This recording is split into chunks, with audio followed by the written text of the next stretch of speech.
Davening takeaway, Likkutei Torah, Bamidbar, Daf Tzaddik Hey, the 95th Daf. On this page, on this Daf, you see a fascinating connection between the subject of the Parsha, which this happens to be Maasei, and the effect of davening.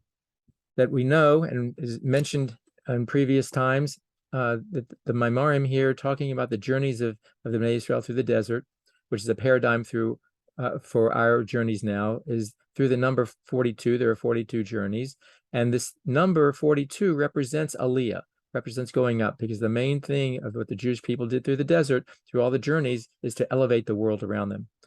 And so we see that this idea of elevation that the Membase represents, and we've mentioned in previous davening takeaways, the different places in the davening where that number 42 shows up. But in general, we see the effect of davening as an impetus and as a preparation in some ways for the elevation of the entire world, which is the idea of what we're doing right now, bringing the Geula. And it's explained that the journeys were primarily done by the Leviim. The Leviim are the ones who carried all the articles. They are the ones who transported the Mishkan through the desert. So those journeys were part and parcel of the Leviim carrying all the important things to the next stop, in which they then did their avodah and then journeyed further.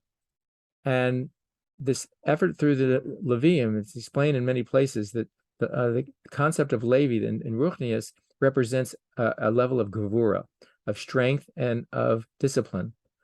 And it's explained in this page that all aliyahs, all elevations, come through gevuras, come through discipline.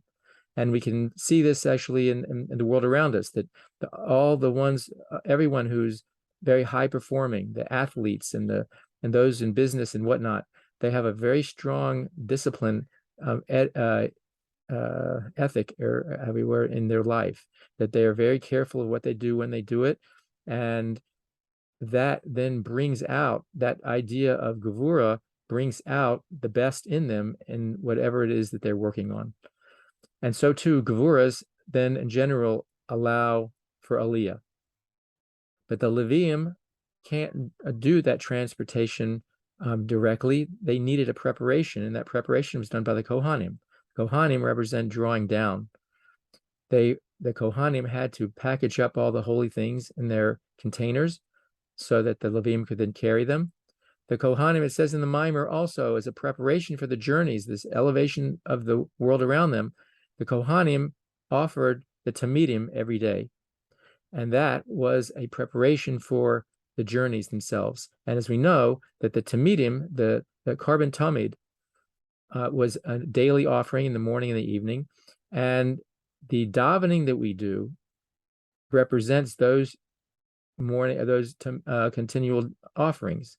And not just that they're a substitute because we don't have a Beis HaMikdash now, and so we do something, so it's the davening. No, it actually is much beyond that. And the Rebbe, in a number of places, the Rebbe talked about the fact, in quoting a pasuk, that we actually do say, just before we prepare for the actual davening starting at Hodu, we say, Unashama farim sifasenu, that our lips will complete that which in the Mishkan and Mikdash did with the animal offerings, the karbanos.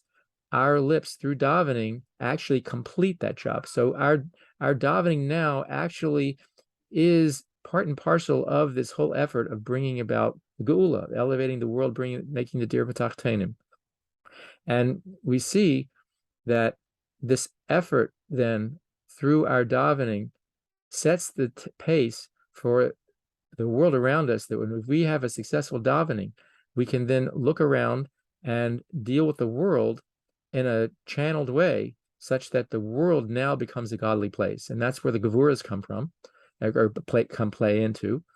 And so we see that not only is there's aliyahs in the davening, there is also focused concentration on various parts of the davening going up the ladder, which is also aliyah.